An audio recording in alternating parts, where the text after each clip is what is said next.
Hello students, हमारे YouTube channel science platform में आपका स्वागत है। यह वीडियो रिलेटेड है एनसीईआरटी साइंस क्लास 9 से। इस वीडियो में कुछ इंपॉर्टेंट ऑब्जेक्टिव क्वेश्चंस के बारे में हम डिस्कशन करेंगे। सभी क्वेश्चंस ऑब्जेक्टिव टाइप के हैं और काफी इंपॉर्टेंट हैं। उम्मीद करता हूं इस वीडियो से आपको काफी हेल्प मिलेगा। तो आइए इस वीडियो को हम शुरू करते हैं।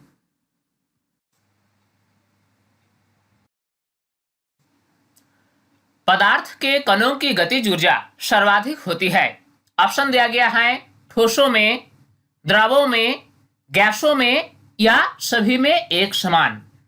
पदार्थ कणों से मिलकर बने होते हैं। जब पदार्थ ठोस अवस्था में होते हैं तो पदार्थ के कण एक दूसरे के बहुत पास पास होते हैं, जिसके कारण कणों की गति बहुत ही कम होती है।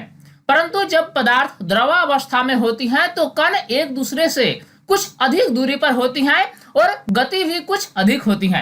परंतु जब पदार्थ गैसीय अवस्था में होती है तो पदार्थ के कण काफी दूर दूर पर होते हैं और कणों की गति अत्यधिक होती है।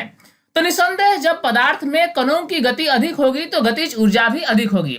यानी पदार्थ के कणों की गतिज ऊर्जा सबसे अधिक होती है जब पदार्थ गैसीय अवस्था में होती है। इस प्रकार इस प्रश्न का सही जवाब होगा ऑप्शन सी। अगला प्रश्न है, जल का क्वथनांक होता है। ऑप्शन है 0 केल्विन, 100 केल्विन, 273 केल्विन या 373 केल्विन। जितने भी ऑप्शंस दिए गए हैं सभी में तापमान का मात्रक केल्विन दिया हुआ है। जल का क्वथनांक क्या होगा? जैसा कि हम जानते हैं कि जल का क्वथनांक 100 डिग्री सेल्सियस है। अब हमें डिग्री सेल्सियस को केल्विन में बदलना होगा।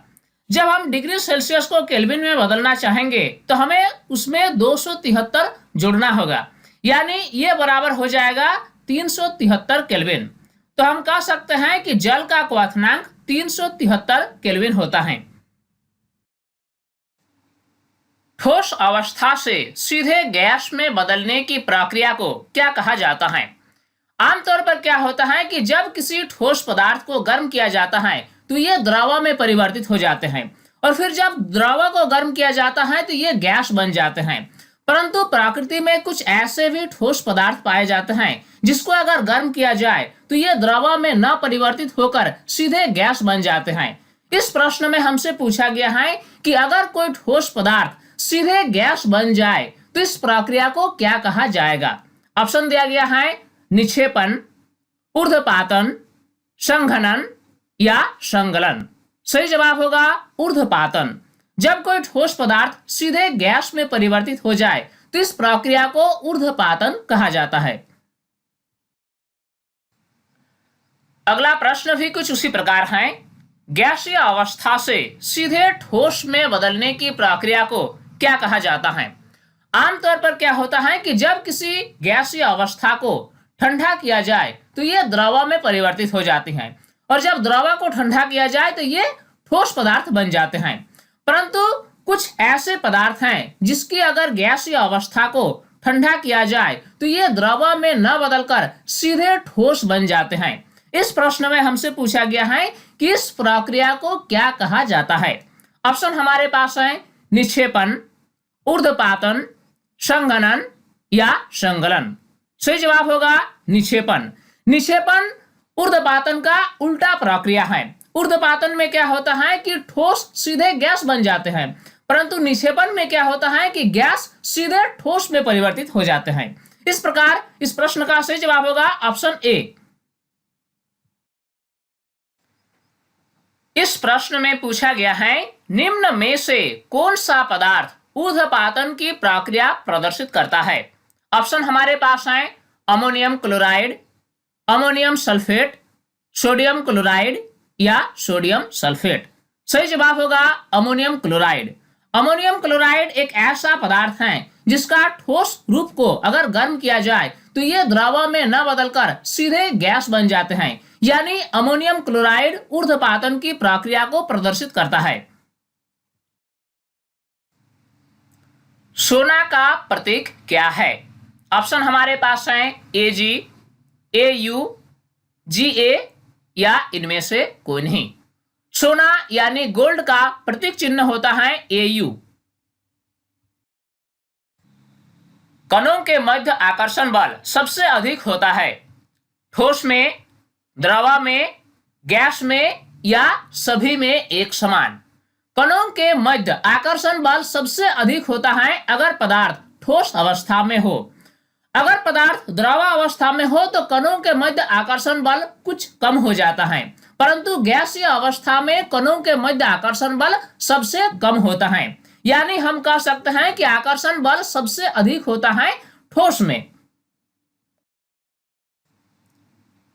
पीतल के अवयव है। ऑप्शन दिया गया है तांबा और जस्ता, तांबा, जस्ता और लोहा, जस्ता और एल्युमिनियम, तांबा और एल्युमिनियम। पीतल एक मिश्र धातु है जो तांबा और जस्ता का मिश्र धातु है, यानी इसका सही जवाब होगा ऑप्शन ए, तांबा और जस्ता। यह प्रश्न बहुत ही महत्वपूर्ण है। इसमें पूछा गया है निम्न में से कौन सी गैस की गंध सड़े हुए अंडे की तरह होती है? ऑप्शन हमारे पास है hydrogen, nitrogen oxide, hydrogen sulphide और कार्बन मोनोक्साइड। सही जवाब क्या होगा? Hydrogen sulphide. Hydrogen sulphide gas की गंध सड़े हुए अंडे की तरह होती है। नेक्स्ट क्वेश्चन सिंपल है पर इंपॉर्टेंट है। कौन सा धातु कमरे के तापमान पर द्रव अवस्था में होती है? ऑप्शन दिया गया है सोडियम, पारा, गैलियम या पोटेशियम। सही जवाब क्या होगा? पारा यानी मरकरी। निम्न में से कौन सा उपधातु है? ऑप्शन दिया गया है बोरान, सिलिकॉन, जर्मेनियम या उपर्युक्त सभी। तत्वों को तीन भागों में बांटा गया है, धातु, अधातु और उपधातु।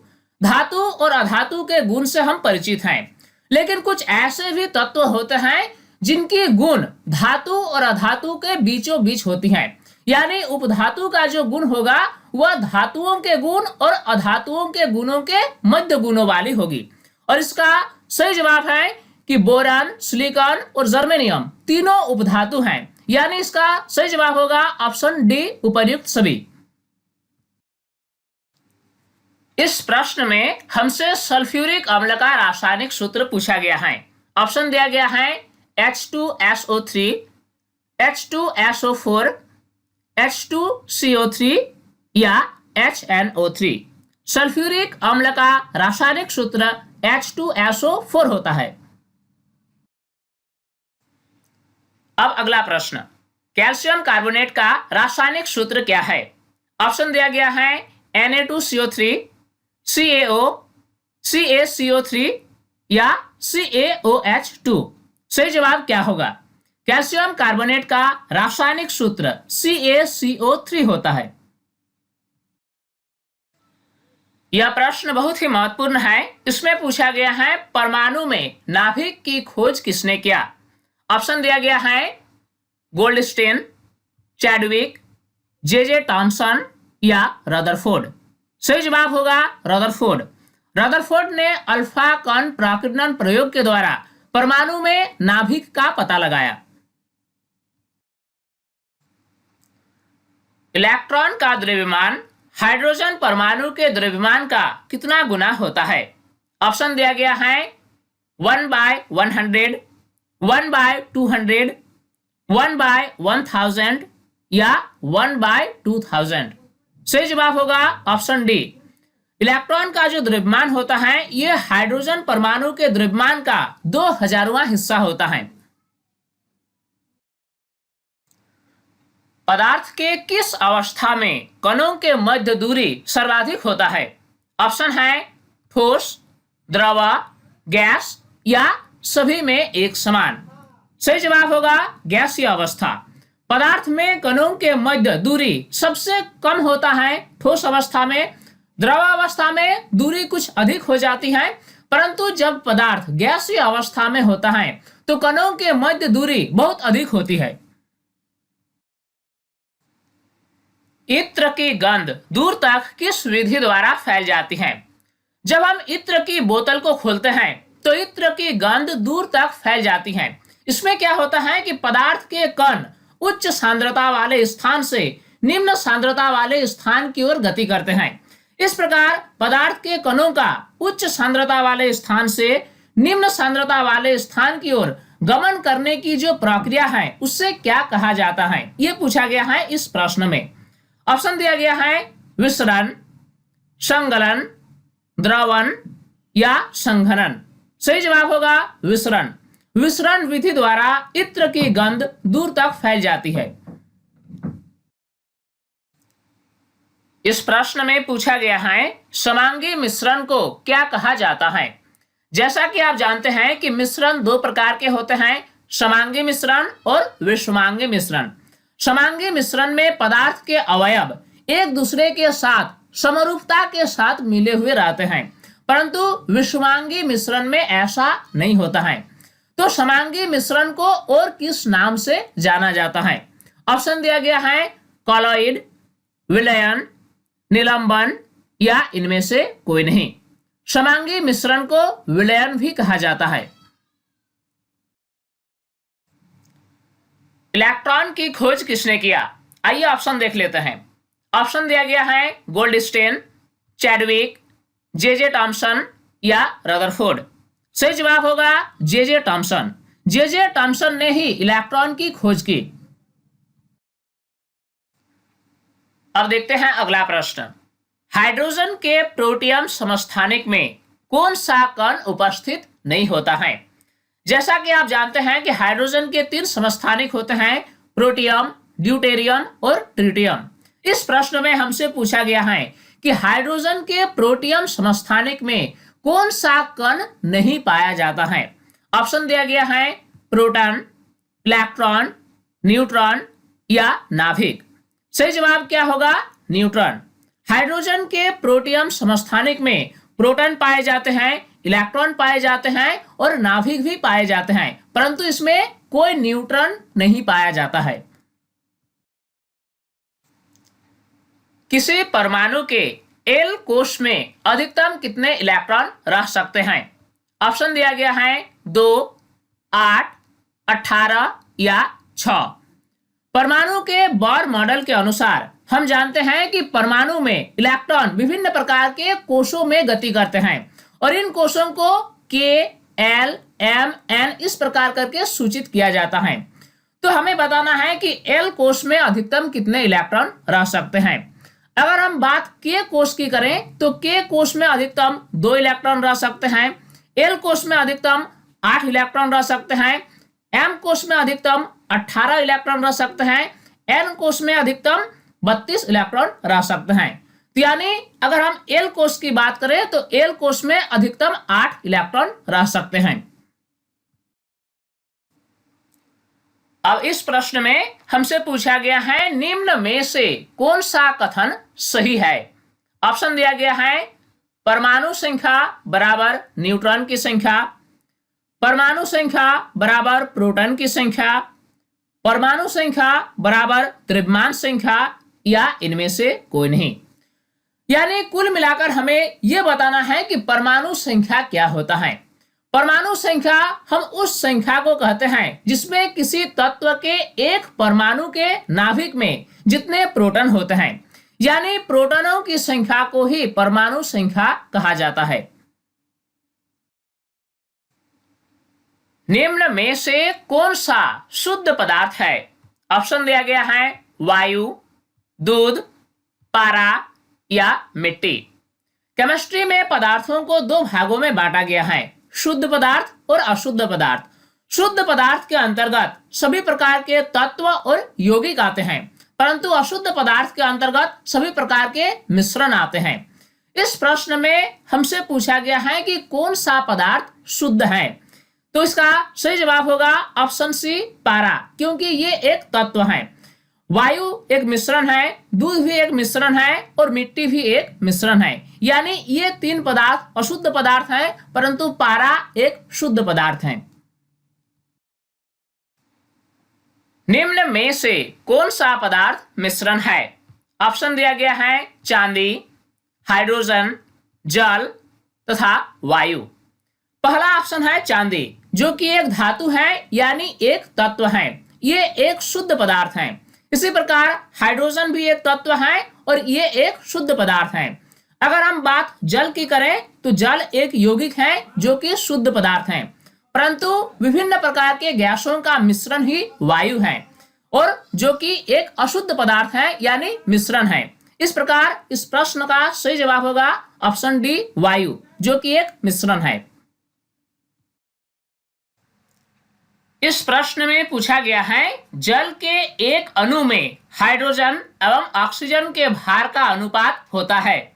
ऑप्शन हमारे पास है 2:1, 1:8, 1:16 या 8:1। अब आइए हाइड्रोजन और ऑक्सीजन के अनुपात को हम कैलकुलेट करने की कोशिश करते हैं। जल का अणुसूत्र होता है H2O, यानी जल के एक अणु में हाइड्रोजन के 2 परमाणु और ऑक्सीजन के 1 परमाणु होते हैं। तो अब हम कैलकुलेट करते हैं कि हाइड्रोजन का भार क्या होगा। जल के एक अणु में हाइड्रोजन का भार जो होगा वह होगा 1 × 2, यानी हाइड्रोजन का जो परमाणु द्रव्यमान होता है वह 1 होता है, तो इसलिए हाइड्रोजन का जो भार होगा वह 2 होगा। इसी प्रकार ऑक्सीजन का जो भार होगा वह 16 × 1 होगा, क्योंकि ऑक्सीजन का परमाणु भार 16 होता है और इसमें केवल एक ही परमाणु होता है।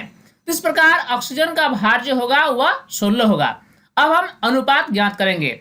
अनुपात क्या होगा 2:16, यानी इसको अगर हम सिंप्लीफाई करके लिखना चाहेंगे तो ये होगा 1:8, यानी सही जवाब होगा ऑप्शन बी 1:8।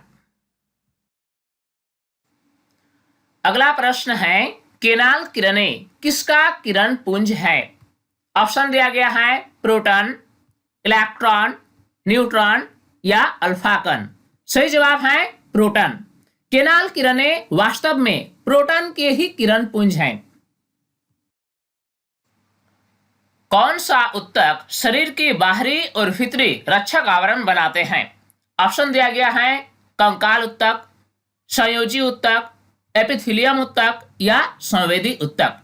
हमारे शरीर की या फिर किसी भी जंतु की शरीर की बाहरी और भीतरी रक्षक आवरण जो होते हैं वह एपिथेलियम उत्तक के बने होते हैं। किनके द्वारा जीवों को 5 जगत में वर्गीकृत किया गया। ऑप्शन है कैरोलस लिनियस, अरस्तु, विटेकर या कार्ल वोस। सही जवाब होगा विटेकर। विटेकर ने संपूर्ण जीवधारियों को 5 भागों में वर्गीकृत किया, मोनेरा, प्रोटिस्टा, फंजाई, प्लांटी और एनिमेलिया। यानी इस प्रश्न का सही जवाब होगा विटेकर। जीवों के लिए नामकरण की द्विनाम पद्धति का प्रतिपादन किसने किया। ऑप्शन है Robert Hooke, Carolus Linnaeus, Whittaker या डार्विन। सही जवाब होगा कैरोलस लिनियस। कैरोलस लिनियस ने जीवों के लिए नामकरण की द्विनाम पद्धति का प्रतिपादन किया। निम्न में से कौन से एक जीवाणु जनित रोग नहीं है। ऑप्शन हमारे पास हैं एंथ्रैक्स, तपेदिक, हैजा और इन्फ्लुएंजा। एंथ्रैक्स, तपेदिक और हैजा जीवाणु जनित रोग हैं, परंतु इन्फ्लुएंजा विषाणु से होता है, इसीलिए सही जवाब होगा इन्फ्लुएंजा। क्षय रोग किसके कारण होता है।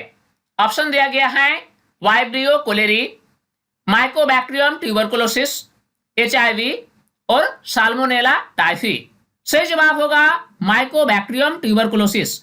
ये वह जीवाणु है जो मनुष्यों में क्षय रोग का कारण है। कार्बन चक्र में कौन सा चरण शामिल नहीं है। ऑप्शन है वाष्पोत्सर्जन, श्वसन, प्रकाश संश्लेषण और जीवाश्म ईंधनों का दहन। अगर हम बात करें श्वसन की, तो श्वसन की क्रिया में ग्लूकोज और ऑक्सीजन आपस में अभिक्रिया करते हैं और कार्बन डाइऑक्साइड और जल के अणु बनाते हैं तथा ऊर्जा भी मुक्त होती है। इसी प्रकार प्रकाश संश्लेषण की प्रक्रिया में कार्बन डाइऑक्साइड और जल आपस में अभिक्रिया करके ग्लूकोज का निर्माण करते हैं। जीवाश्म ईंधनों के दहन से कार्बन मोनोऑक्साइड और कार्बन डाइऑक्साइड गैस मुक्त होती है। इस प्रकार कार्बन चक्र में जो चरण शामिल नहीं है वह है वाष्पोत्सर्जन।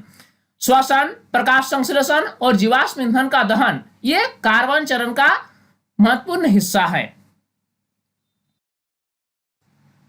राइजोबियम जीवाणु का कार्य क्या है? ऑप्शन दिया गया है नाइट्रेट्स को नाइट्रोजन में बदलना, मुक्त नाइट्रोजन को नाइट्रेट्स में बदलना, पौधों में जल के अवशोषण में सहायता या रोग उत्पन्न करना। राइजोबियम जीवाणु जो होते हैं ये दलहन फसलों की जड़ों में पाए जाते हैं। इनका काम ये है कि ये वायुमंडलीय नाइट्रोजन को नाइट्रेट्स में बदल देते हैं और पौधे नाइट्रोजन को नाइट्रेट्स के रूप में ग्रहण करते हैं। यानी राइजोबियम जीवाणु का जो कार्य है वह मुक्त नाइट्रोजन को नाइट्रेट्स में बदल देते हैं ताकि पौधे आसानी से नाइट्रेट्स का अवशोषण कर सके। इस प्रश्न में पूछा गया है गति का कौन सा नियम F = ma से संबंधित है? पहला ऑप्शन है गति का प्रथम नियम, गति का द्वितीय नियम, गति का तृतीय नियम या इनमें से कोई नहीं। गति का द्वितीय नियम जो है ये F = ma का समीकरण देता है। गति के तृतीय नियम के अनुसार क्रिया तथा प्रतिक्रिया एक ही वस्तु पर कार्य करता है या अलग अलग वस्तुओं पर विपरीत दिशा में कार्य करता है, परिमाण और दिशा एक समान होती है या परिमाण और दिशा अलग होती हैं। इनमें से कौन सा कथन सही है? गति के तृतीय नियम के अनुसार क्रिया और प्रतिक्रिया का बल दो अलग अलग वस्तुओं पर कार्य करता है और उनकी परिमाण एक समान होती है परंतु दिशा अलग होती है। इस प्रकार इस प्रश्न का सही जवाब होगा ऑप्शन बी, अलग वस्तुओं पर विपरीत दिशा में कार्य करता है। 20,000 हर्ट्ज से अधिक आवृत्ति वाले ध्वनि तरंगों को क्या कहा जाता है? ऑप्शन दिया गया है अवश्रव्य ध्वनि, पराश्रव्य ध्वनि, श्रव्यता पराश या इनमें से कोई नहीं। ध्वनि तरंगों को 3 भागों में बांटा गया है, अवश्रव्य ध्वनि, पराश्रव्य ध्वनि और श्रव्य ध्वनि। जिस ध्वनि तरंगों की आवृत्ति 20 से कम हो वैसे ध्वनि को अवश्रव्य ध्वनि कहा जाता है। जिस ध्वनि तरंगों की आवृत्ति 20,000 हर्ट्ज से अधिक हो उसे पराश्रव्य ध्वनि कहा जाता है, परंतु जिन ध्वनि तरंगों की आवृत्ति 20 हर्ट्ज से 20,000 हर्ट्ज के बीच होती है वैसे ध्वनि को श्रव्य ध्वनि कहा जाता है। यानी इस प्रश्न का सही जवाब होगा पराश्रव्य ध्वनि। पराश्रव्य ध्वनि की आवृत्ति 20,000 हर्ट्ज से अधिक होती है। अगला प्रश्न बहुत ही महत्वपूर्ण है। दो ध्वनियों को स्पष्टतः सुने जाने के लिए उनके मध्य आवश्यक न्यूनतम समय अंतराल क्या होनी चाहिए?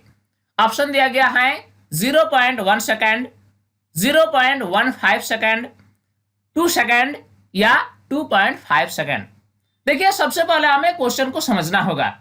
होता क्या है कि जब भी कोई ध्वनि हम अपने कानों के द्वारा सुनते हैं तो ध्वनि खत्म होने के बाद भी ये ध्वनि की संवेदना हमारे दिमाग में कुछ समय तक बनी रहती है और यह समय होता है 0.1 सेकेंड। यानी अगर आप कोई ध्वनि को सुनते हैं और ध्वनि का स्रोत बंद हो जाता है, बंद होने के बाद भी 0.1 सेकेंड तक उस ध्वनि को आप सुन सकते हैं। यानी ध्वनि हमारे दिमाग में 0.1 सेकेंड तक बना हुआ रहता है। इसीलिए दो ध्वनियों के मध्य हमें अंतर मालूम होने के लिए यह आवश्यक है कि दो ध्वनियों को मध्य जो अंतराल होगा, समय अंतराल होगा, उसके बीच 0.1 सेकेंड का फासला होना चाहिए या उससे अधिक होना चाहिए। इस प्रकार इस प्रश्न का सही जवाब होगा ऑप्शन ए 0.1 सेकेंड। बहती हवा में कौन सी ऊर्जा होती है? ऑप्शन हमारे पास हैं स्थितिज ऊर्जा, विद्युत ऊर्जा, गतिज ऊर्जा या रासायनिक ऊर्जा। इसका सही जवाब क्या होगा? गतिज ऊर्जा। क्योंकि गतिज ऊर्जा की जो परिभाषा है वह इस प्रकार है कि किसी वस्तु में अपनी गति के कारण जो ऊर्जा होती है उससे गतिज ऊर्जा कहा जाता है। इसी प्रकार बहती हवा में गति होती है और गति होने के कारण ही इसमें ऊर्जा होती है, इसीलिए बहती हवा में गतिज ऊर्जा होती है। किसी वस्तु को विषुवतीय रेखा से ध्रुव की ओर ले जाने पर उसका भार पर क्या प्रभाव पड़ेगा? ऑप्शन दिया गया है, घटता है, बढ़ता है, अपरिवर्तित रहता है या इनमें से कोई नहीं। आइए सबसे पहले हम क्वेश्चन को समझने की कोशिश करते हैं। किसी वस्तु का भार गुरुत्वीय त्वरण और उसके द्रव्यमान पर निर्भर करता है। किसी वस्तु का जो भार होता है वह द्रव्यमान और गुरुत्वीय त्वरण के गुणनफल के बराबर होता है। पृथ्वी पूर्ण रूप से गोल नहीं है। पृथ्वी ध्रुवों पर थोड़ी चपटी है, जिसके कारण क्या होता है कि ध्रुवों पर रखा कोई वस्तु पृथ्वी के केंद्र के नजदीक होती है, परंतु विषुवतीय रेखा पर रखा कोई वस्तु पृथ्वी के केंद्र से कुछ अधिक दूरी पर होती है, जिसके कारण क्या होता है कि विषुवतीय रेखा पर गुरुत्व त्वरण का मान कम होता है, जबकि ध्रुवों पर गुरुत्व त्वरण का मान अधिक होता है। इसीलिए जब किसी वस्तु को विषुवतीय रेखा से ध्रुव की ओर ले जाया जाता है तो उसके भार में वृद्धि होती है। कारण क्या है कि गुरुत्व त्वरण में वृद्धि होती है। इसलिए इस प्रश्न का सही जवाब होगा ऑप्शन बी, बढ़ता है। पृथ्वी की सतह पर किसी वस्तु का भार W हो तो चंद्रमा की सतह पर क्या होगा? ऑप्शन दिया गया है 6W, W, W/2 या W/6। पृथ्वी पर अगर किसी वस्तु का भार W हो तो उस वस्तु का भार चंद्रमा पर क्या होगा? देखिए होता क्या है कि पृथ्वी पर गुरुत्व त्वरण का मान जितना होता है, चंद्रमा पर गुरुत्व त्वरण का मान उसका 1/6 होता है। यानी अगर पृथ्वी पर गुरुत्व त्वरण का मान स्मॉल g हो तो चंद्रमा की सतह पर गुरुत्व त्वरण का मान g/6 होगा। इसीलिए चंद्रमा पर उस वस्तु का जो भार होगा वह 1/6 होगा, यानी W/6 होगा। अगला प्रश्न है, पृथ्वी की सतह से नीचे गहराई में जाने पर गुरुत्व त्वरण स्मॉल g का मान पर क्या प्रभाव पड़ता है? ऑप्शन हमारे पास है, घटता है, बढ़ता है, अपरिवर्तित रहता है या इनमें से कोई नहीं। गुरुत्व त्वरण का मान जैसे जैसे हम पृथ्वी की सतह से नीचे की ओर जाते हैं ये घटता रहता है। ठीक इसी प्रकार जैसे जैसे हम पृथ्वी की सतह से ऊपर की ओर जाते हैं तब भी गुरुत्व त्वरण का मान घटता है। यानी गुरुत्व त्वरण का मान अधिकतम होता है पृथ्वी की सतह पर। अगर हम ऊपर जाएंगे तो भी घटेगा, नीचे जाएंगे तो भी घटेगा। इस प्रकार इस प्रश्न का सही जवाब होगा ऑप्शन ए, घटता है। स्मॉल g यानी गुरुत्व त्वरण का मान होता है। पहला ऑप्शन है ध्रुवों पर अधिकतम, दूसरा है विषुवतीय रेखा पर अधिकतम, तीसरा ऑप्शन है सभी जगह पर एक समान और अंतिम ऑप्शन दिया गया है पृथ्वी के केंद्र पर अधिकतम। पहला ऑप्शन पर हम विचार करते हैं। ध्रुवों पर अधिकतम होता है, ये एक सत्य कथन है। विषुवतीय रेखा पर अधिकतम नहीं होता है क्योंकि विषुवतीय रेखा पर पृथ्वी के केंद्र से दूरी अधिक हो जाती है, यानी विषुवतीय रेखा पर कम होगा। तीसरा ऑप्शन है सभी जगह पर एक समान, जो कि एक असत्य कथन है क्योंकि स्मॉल g का मान अलग अलग स्थान पर अलग अलग होता है। चौथा ऑप्शन दिया गया है पृथ्वी के केंद्र पर अधिकतम। पृथ्वी के केंद्र पर स्मॉल g का मान 0 होता है, यानी ये कथन भी असत्य है। सही कथन क्या है? ऑप्शन ए, ध्रुवों पर अधिकतम होता है। सार्वत्रिक गुरुत्वीय स्थिरांक कैपिटल G का SI मात्रक क्या है? ऑप्शन दिया गया है मीटर प्रति सेकंड, किलोग्राम मीटर प्रति सेकंड, न्यूटन मीटर स्क्वायर प्रति किलोग्राम स्क्वायर या मीटर प्रति सेकंड स्क्वायर। सही जवाब क्या होगा? न्यूटन मीटर स्क्वायर प्रति किलोग्राम स्क्वायर। कैपिटल G का जो SI मात्रक है वह न्यूटन मीटर स्क्वायर प्रति किलोग्राम स्क्वायर होता है। किसी वस्तु का जड़त्व निर्भर करता है। ऑप्शन है वस्तु के आकृति पर, वस्तु के द्रव्यमान पर, गुरुत्वीय त्वरण पर या वस्तु के गुरुत्वीय केंद्र पर। सबसे पहले तो हमें समझना होगा जड़त्व होता क्या है। जड़त्व किसी वस्तु का वह गुण है जिसके कारण विराम की अवस्था या एक समान गति की अवस्था में होने वाली किसी भी प्रकार की परिवर्तन का विरोध करती है। किसी वस्तु का जो जड़त्व होता है वह वस्तु के द्रव्यमान पर निर्भर रहता है। यानी अगर वस्तु का द्रव्यमान कम हो तो जड़त्व कम होगा, और अगर द्रव्यमान अधिक हो तो जड़त्व अधिक होगा। गति के कौन से नियम को जड़त्व का नियम कहा जाता है? ऑप्शन है प्रथम नियम, द्वितीय नियम, तृतीय नियम या इनमें से कोई नहीं। गति के प्रथम नियम को जड़त्व का नियम भी कहा जाता है, क्योंकि गति के प्रथम नियम के अनुसार हम जानते हैं कि अगर कोई वस्तु विराम की अवस्था में है या किसी सरल रेखा में एक समान गति की अवस्था में है तो ये अपनी स्थिति को कायम रखेगा तब तक जब तक कि इस पर कोई बाहरी बल कार्य न करे। यानी एक तरफ से अगर देखा जाए तो गति का प्रथम नियम वस्तु के जड़त्व के गुण को बताता है, इसीलिए गति के प्रथम नियम को जड़त्व का नियम भी कहा जाता है। यह प्रश्न कई बार परीक्षा में पूछा गया है। निम्न में से किसका जड़त्व अधिक है? ऑप्शन दिया गया है साइकिल, कार, बस और रेलगाड़ी। जैसा कि आप जानते हैं कि जड़त्व किसी वस्तु के द्रव्यमान पर निर्भर करता है। अगर वस्तु का द्रव्यमान अधिक हो तो जड़त्व अधिक होगा, और अगर द्रव्यमान कम हो तो जड़त्व कम होगा। इन चार ऑप्शन में से रेलगाड़ी का द्रव्यमान अधिक है, इसलिए रेलगाड़ी का जड़त्व भी अधिक होगा। यह प्रश्न काफी सिंपल है, इसके बारे में हमने पहले ही डिस्कस कर लिया है। वस्तुएं अपनी गति की अवस्था में परिवर्तन का विरोध करती है, यह गुण कहलाता है। ऑप्शन दिया गया है संवेग, द्रव्यमान, जड़त्व और मंदन। सही जवाब क्या होगा? जड़त्व। जड़त्व किसी वस्तु का एक ऐसा गुण है जिस गुण के कारण वस्तु अपनी विराम की अवस्था या गति की अवस्था में होने वाले किसी भी प्रकार के परिवर्तन का विरोध करती है। अब इस प्रश्न पर आप विशेष ध्यान दें। एक समान वृत्तीय गति में क्या होता है? ऑप्शन हमारे पास हैं चाल और वेग दोनों अचर होते हैं, या चाल और वेग दोनों चर होते हैं, चाल चर और वेग अचर होते हैं, या चाल अचर और वेग चर होते हैं। सबसे पहले तो हम विचार करते हैं वृत्तीय गति पर। एक वस्तु है जो एक वृत्ताकार पथ पर गति करता है, तो इस स्थिति में वस्तु का चाल और वेग पर क्या प्रभाव पड़ेगा ये हमें जानना है। सबसे पहली बात कि अगर कोई वस्तु किसी वृत्ताकार पथ पर एक समान रूप से गति करता है तो इसकी चाल जो होगी वह नियत होगी, यानी चाल में किसी प्रकार की कोई परिवर्तन नहीं होगी, परंतु इसका वेग में हर क्षण परिवर्तन होगा, क्योंकि जो चाल है वह तो एक जैसा ही रहेगा, लेकिन वेग जो होगा वह अलग होगा, क्योंकि हर बिंदु पर वस्तु के गति का दिशा अलग अलग होगा।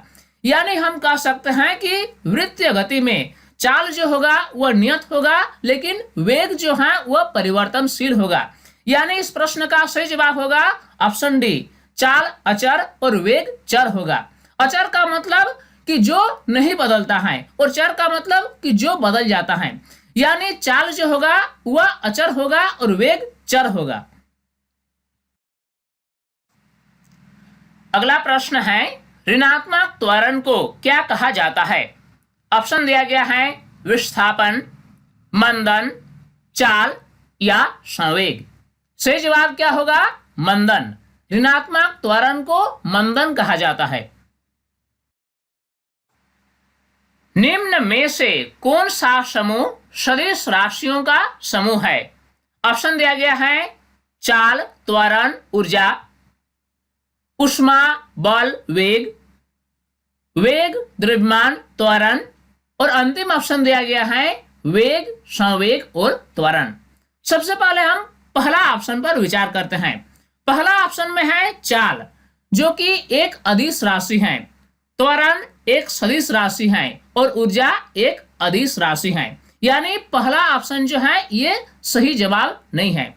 अगर हम दूसरे ऑप्शन की बात करें तो ऊष्मा जो है ये अदिश राशि है, बल एक सदिश राशि है और वेग भी एक सदिश राशि है। यानी ऑप्शन बी भी करेक्ट नहीं है। अगर हम ऑप्शन सी की बात करें तो वेग सदिश राशि है, द्रव्यमान अदिश राशि है और त्वरण सदिश राशि है, यानी ऑप्शन सी भी करेक्ट आंसर नहीं है। अब हम आते हैं ऑप्शन डी पर। इसमें है वेग, संवेग और त्वरण, तीनों सदिश राशि हैं, यानी ऑप्शन डी में जितने भी भौतिक राशियां दी गई हैं ये सदिश राशियों का समूह है। इस प्रकार इस प्रश्न का सही जवाब होगा ऑप्शन डी, वेग, संवेग और त्वरण। अगला प्रश्न है, वाहनों में लगे तय की गई दूरी को प्रदर्शित करने वाले यंत्र है। ऑप्शन है स्पीडोमीटर, ओडोमीटर, मीटर स्केल या इनमें से कोई नहीं। गाड़ियों में दो तरह के यंत्र लगे होते हैं। पहला यंत्र ये बताता है कि गाड़ी कितनी रफ्तार से आगे बढ़ रही है। दूसरा मीटर ये बताता है कि गाड़ी कितनी दूरी तय की। तो जो यंत्र ये बताए कि गाड़ी कितने रफ्तार से आगे बढ़ रही है उससे हम स्पीडोमीटर कहते हैं। लेकिन जो मीटर ये बताए कि गाड़ी द्वारा तय की गई दूरी क्या है तो इससे हम ओडोमीटर कहते हैं। यानी इस प्रश्न का सही जवाब होगा ऑप्शन बी, ओडोमीटर। वेग में परिवर्तन की दर को क्या कहते हैं? ऑप्शन है विस्थापन, चाल, वेग या त्वरण। त्वरण की परिभाषा है कि वेग में परिवर्तन की दर को त्वरण कहा जाता है। किसी वाहन का स्पीडोमीटर क्या मापता है? ऑप्शन हमारे पास है तात्क्षणिक चाल, तात्क्षणिक वेग, औसत वेग या औसत चाल। गाड़ियों में लगे स्पीडोमीटर ये बताती हैं कि किसी पार्टिकुलर इंस्टेंट ऑफ टाइम पर गाड़ी कितनी रफ्तार से आगे बढ़ रही है। यानी स्पीडोमीटर जो होते हैं ये तात्क्षणिक चाल को बताती हैं। चूंकि ये जो है ये दिशा नहीं बताती कि गाड़ी किस दिशा में आगे बढ़ रही है, बल्कि ये सिर्फ परिमाण बताती हैं। तो ये जो बताएगी वह वेग नहीं बताएगी, क्योंकि वेग में दिशा होता है। यानी ये जो भी बताएगी वह चाल बताएगी। और चूंकि ये जो बताती हैं ये किसी खास क्षण पर गाड़ी कितनी रफ्तार से आगे बढ़ रही है ये बताती हैं। यानी किसी क्षण पर जो है वह इस रफ्तार को बताती हैं, इसीलिए इससे हम कहते हैं तात्क्षणिक चाल। तो गाड़ियों का स्पीडोमीटर तात्क्षणिक चाल को मापता है। यह प्रश्न बहुत ही महत्वपूर्ण है। इसमें पूछा गया है टीका अर्थात वैक्सीनेशन का आविष्कार किसने किया था? ऑप्शन हमारे पास है Alexander Fleming, Edward Jenner, James Simpson और रोनाल्ड रॉस। सही जवाब होगा एडवर्ड जेनर। एडवर्ड जेनर ने ही सबसे पहले टीका अर्थात वैक्सीनेशन का आविष्कार किया। उन्होंने चेचक बीमारी से बचाव हेतु टीका का आविष्कार किया। एड्स होता है, ऑप्शन दिया गया है जीवाणु से, फफूंद से, प्रोटोजोआ से या विषाणु से। एड्स एक भयानक बीमारी है जो विषाणु यानी वायरस से होता है। एंथ्रैक्स नामक रोग का कारण है। ऑप्शन दिया गया है फंजाई, बैक्टीरिया, वायरस या अमीबा। सही जवाब होगा बैक्टीरिया यानी जीवाणु। एंथ्रैक्स नामक रोग जीवाणु द्वारा होता है। किस पोषक तत्व की कमी से घेघा रोग उत्पन्न होता है? ऑप्शन है आयरन, आयोडीन, जस्ता और तांबा। सही जवाब है आयोडीन। अगर हमारे शरीर में आयोडीन की कमी हो जाए तो गले में स्थित थायराइड ग्रंथि फूल जाती है और इस बीमारी को घेघा रोग कहा जाता है। ये शरीर में आयोडीन की कमी होने के कारण होती है। यह प्रश्न बहुत ही महत्वपूर्ण है और कई बार परीक्षा में पूछा भी गया है। विटामिन सी की कमी से उत्पन्न होने वाले रोग है। ऑप्शन दिया गया है रत्नोंधी, बेरीबेरी, एनीमिया या स्क्वेरबी। सही जवाब होगा स्क्वेरबी। एक दीर्घकालिक रोग का उदाहरण है। ऑप्शन है मलेरिया, हैजा, जुकाम और एक्जिमा। कुछ ऐसी बीमारियां हैं जो हमारे शरीर में लंबे समय तक रहती हैं। इस प्रकार के बीमारी को दीर्घकालिक रोग कहा जाता है। तो इन चार ऑप्शन में से मलेरिया एक दीर्घकालिक रोग का उदाहरण है। साहीवाल किस पशु का एक प्रजाति है? गाय का, भैंस का, मुर्गी का या बकरी का? साहीवाल गाय की एक प्रमुख प्रजाति है। निम्न में से कौन सी भैंस की प्रजाति है? ऑप्शन है लेग हॉर्न, मुर्रा, साहीवाल और गिर। सही जवाब है मुर्रा। मुर्रा भैंस की एक प्रमुख प्रजाति है। अब आगे बढ़ते हैं और देखते हैं अगला प्रश्न। यह प्रश्न बहुत ही महत्वपूर्ण है। इसमें पूछा गया है नीली क्रांति किससे संबंधित है? ऑप्शन दिया गया है मछली उत्पादन से, अंडा उत्पादन से, खाद्यान्न उत्पादन से या शहद उत्पादन से। नीली क्रांति मछली उत्पादन से संबंधित है। भारत में हरित क्रांति के जन्मदाता है बी.एल. चोपड़ा, एम.एस. स्वामीनाथन, विज कुरियन या अमृता पटेल। सही जवाब होगा एम.एस. स्वामीनाथन। एम.एस. स्वामीनाथन भारत में हरित क्रांति के जन्मदाता है।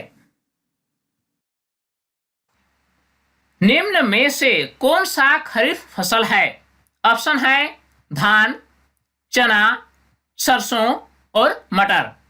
जो फसल को वर्षा ऋतु में बोया जाता है वैसे फसल को खरीफ फसल कहा जाता है, और जिस फसल की खेती शीत ऋतु में की जाती है उससे रबी फसल कहा जाता है।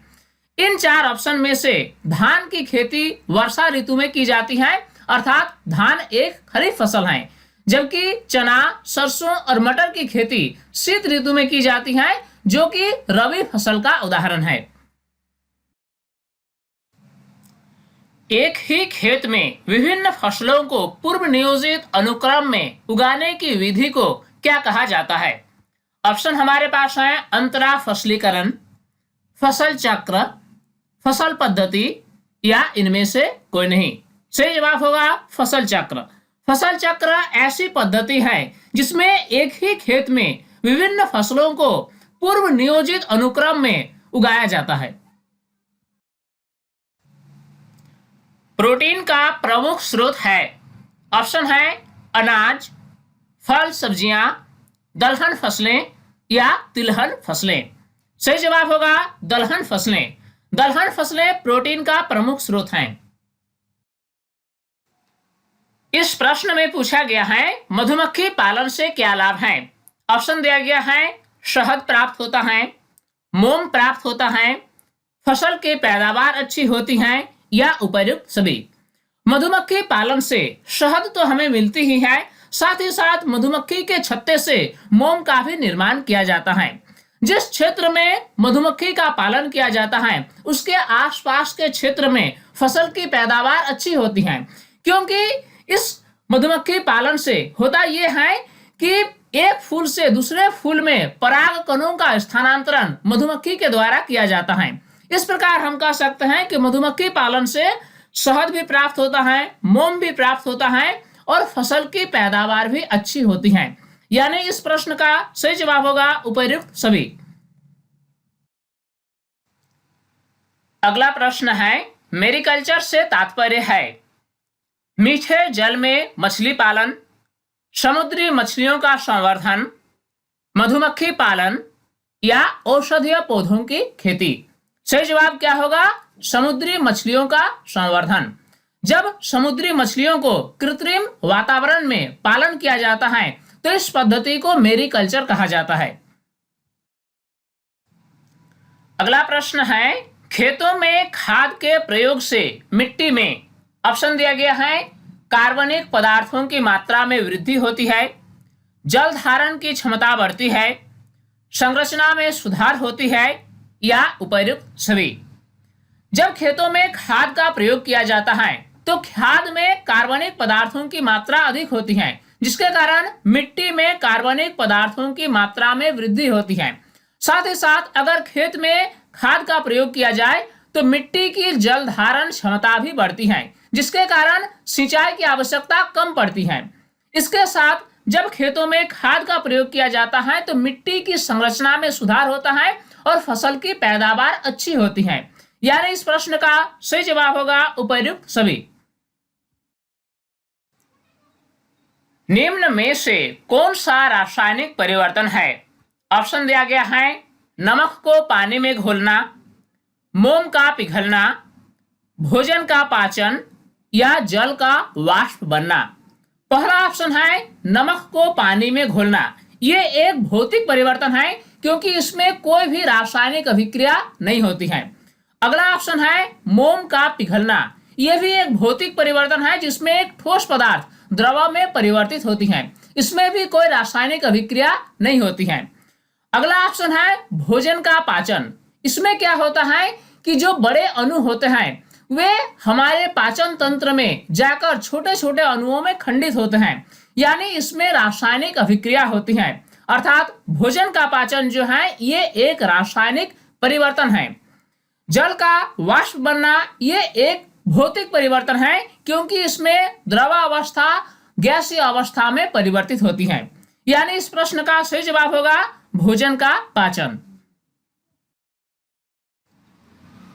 तांबा और जस्ता के मिश्र धातु को क्या कहा जाता है?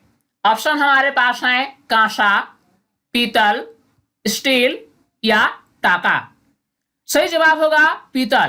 पीतल एक मिश्र धातु है जिसमें दो अवयव होते हैं, तांबा और जस्ता। अब आगे बढ़ते हैं और देखते हैं अगला प्रश्न। इसमें पूछा गया है सार्वत्रिक गुरुत्वीय स्थिरांक कैपिटल जी का मान क्या होता है? ऑप्शन हमारे पास है 1.673 इंटू 10⁻⁻11 न्यूटन मीटर स्क्वायर पर किलोग्राम स्क्वायर। अगला ऑप्शन है 6.673 इंटू 10⁻11 न्यूटन मीटर स्क्वायर पर किलोग्राम स्क्वायर। तीसरा ऑप्शन दिया गया है 6.673 इंटू 10⁻⁹ न्यूटन मीटर स्क्वायर पर किलोग्राम स्क्वायर। और अंतिम ऑप्शन दिया गया है 1.673 इंटू 10⁻⁹ न्यूटन मीटर स्क्वायर पर किलोग्राम स्क्वायर। सही जवाब क्या होगा? 6.673 इंटू 10⁻⁻11 न्यूटन मीटर स्क्वायर पर किलोग्राम स्क्वायर। अगला प्रश्न, सार्वत्रिक गुरुत्वीय स्थिरांक कैपिटल जी का मान ज्ञात करने वाले वैज्ञानिक थे।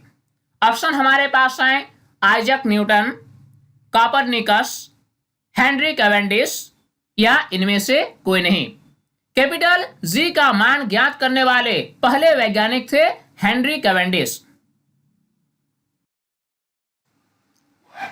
तो स्टूडेंट्स, इस वीडियो के माध्यम से हमने 9th क्लास साइंस के लिए कुछ इंपॉर्टेंट क्वेश्चंस पर डिस्कशन किया। उम्मीद करता हूं ये वीडियो आपके लिए काफी फायदेमंद हुई होगी और इस वीडियो से आपने काफी कुछ सीखा होगा। ये वीडियो आपको कैसा लगा आप हमें कमेंट सेक्शन में जरूर बताएं। साथ ही अगर अभी तक आप हमारे YouTube चैनल साइंस प्लेटफॉर्म को सब्सक्राइब नहीं किया है तो इसे अभी सब्सक्राइब कर लें और नोटिफिकेशन बेल को ऑन करना न भूलें ताकि हर नई वीडियोस की अपडेट्स आप तक आसानी से पहुंच सके। स्टूडेंट्स, तब तक के लिए बाय।